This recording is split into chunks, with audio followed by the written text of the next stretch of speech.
देखिए, बिहार में जहरीली शराब एक बड़ा मुद्दा बन गया है। जिस तरीके से 2016 में नीतीश कुमार ने पूर्णतः शराबबंदी बिहार में की, उसके बाद जो है अब शराब की होम डिलीवरी शुरू हो गई।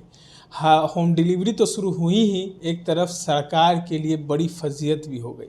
बताएं इसलिए क्योंकि जब लोग शराब के आदी हो जाते हैं, उसके बाद जो है शराब बंद की जाती है, तो शराब पीने का नया नया तरीका अपना लेते हैं और कई लोग जहरीली शराब के शिकार भी हो जाते हैं और उनकी मौत होती है। देखिए, पूरे बिहार ही नहीं, पूरे देश में अब बिहार की चर्चाएं हो रही हैं कि बिहार में पूर्णतः शराबबंदी है, उसके बावजूद भी शराब बिक रहे थे, लोग पी रहे हैं और मर रहे हैं। तमाम मुद्दों पर चर्चा करने के लिए हमारे साथ अखिल भारतीय अपराध विरोधी मोर्चा के राष्ट्रीय अध्यक्ष धनवंत सिंह राठौर जी हैं। कैसे देखते हैं आप, पूरे देश में जो है बिहार की चर्चाएँ होने लगी हैं? देखिए, जहरीली शराब से पिछले एक सप्ताह में 70 से अधिक लोगों की मौत हो चुकी है। जिस राज्य में शराबबंदी कानून है, जहां का मुखिया अपने को सुशासन बाबू कहते हैं कि हमने शराबबंदी लाई है, तो हम देशवासियों को भी बताना चाहते हैं कि बिहार में शराब का जो सबसे ज़्यादा बढ़ावा दिया वह कोई और नहीं, मुख्यमंत्री नीतीश कुमार ही था। क्योंकि 2007 में राज्य सरकार की नई उत्पाद नीति लागू किया गया, जिसके तहत दिया गया कि जो जितना ज़्यादा शराब बेचेगा उसको उतना ही ज़्यादा टैक्स माफ़ किया जाएगा।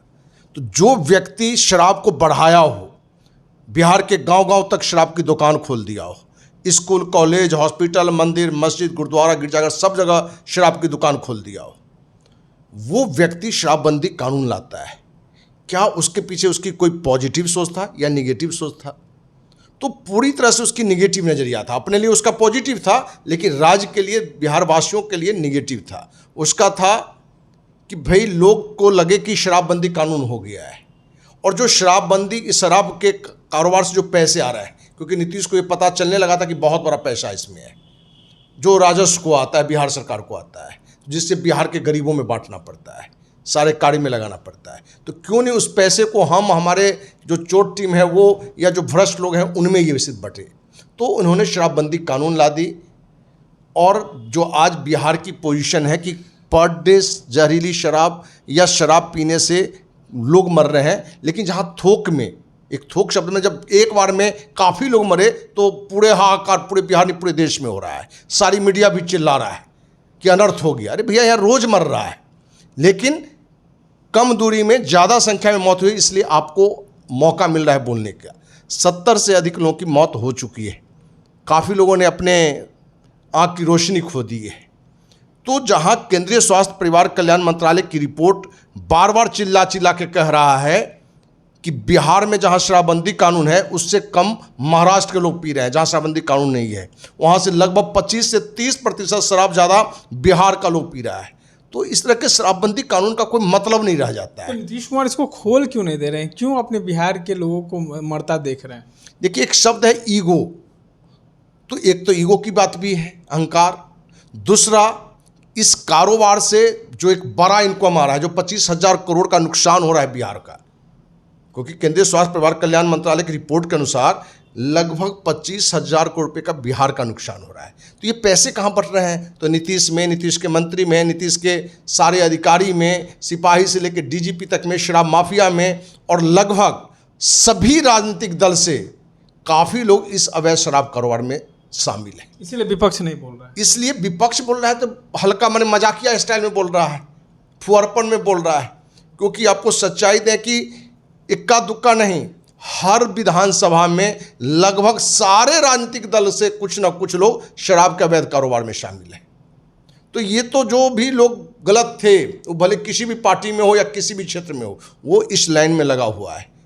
और ये शराबबंदी कानून शराब तो खत्म नहीं किया, लेकिन बिहार का जो स्कूली बच्चा है वो भी बैग में किताब के जगह पर अब 2-4 बोतल शराब लेके बेचना शुरू कर दिया है।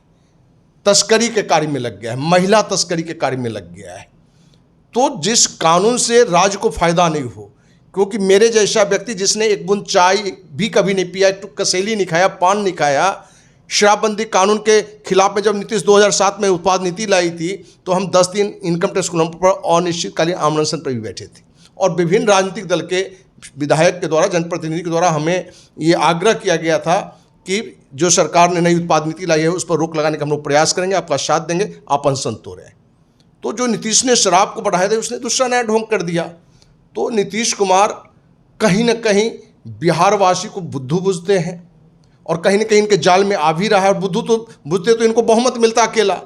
तो बिहार के लोग भी इनकी गंदी चाल को समझ गया है। ये तो कहते हैं कि महिलाओं के लिए हमने शराबबंदी की थी, महिला जो है हमारे साथ है, नीतीश कुमार के काफ़ी वोटर हैं महिलाएं, कही जाती है बात। देखिए महिला इनके साथ कितना है, यदि महिला यदि साथ है तो अपने यहाँ लगभग 50% महिला है।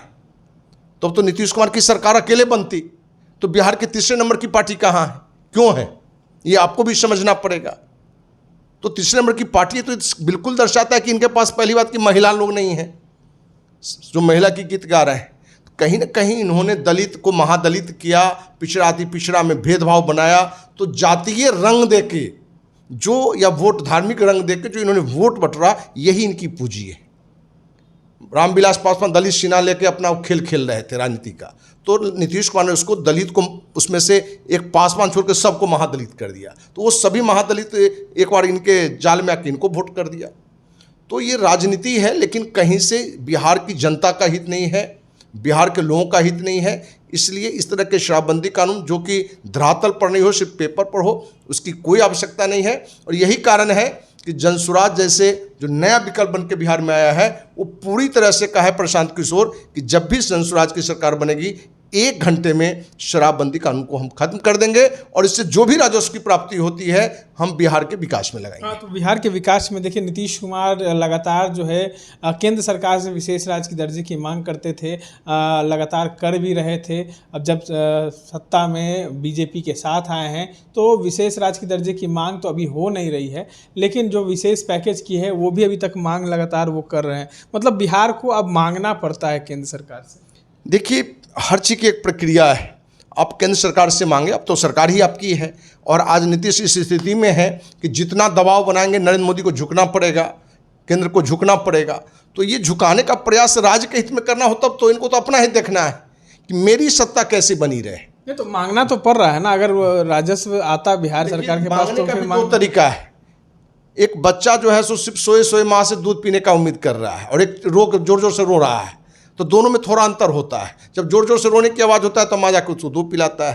तो आपका इस मुद्दे पर क्या आंदोलन हो रहा है? नीतीश कुमार को इस मुद्दे पर ही अनशन पर बैठना चाहिए, इसी मुद्दे पर दबाव बनाना चाहिए कि भैया आप हमारा ये मांग है बिहार के विकास के लिए आप दो, नहीं तो हम आपसे समर्थन वापस लेंगे।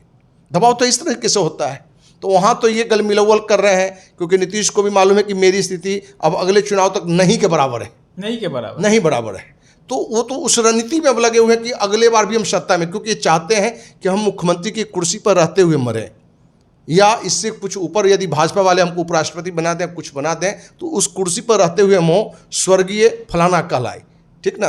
तो इस तरह की जो रणनीति है वो व्यक्तिगत स्वार्थ की है। बिहार की जनता का हित, बिहार का हित इसमें कहीं से कुछ नहीं है। इसलिए शराबबंदी कानून सिर्फ नीतीश का नौटंकी है, सिर्फ ड्रामा है, इसके अलावा कुछ नहीं है। बिहार के लोगों के लिए नीतीश कुमार जिस तरीके से पूर्णतः शराबबंदी किए तो अब बिहार के लोग ही मर रहे हैं, लेकिन नीतीश कुमार अभी भी चुप हैं और इस शराबबंदी को हटाने का नाम नहीं ले रहे हैं। इस तरह के तमाम अपडेट्स के लिए बने रहे हमारे साथ।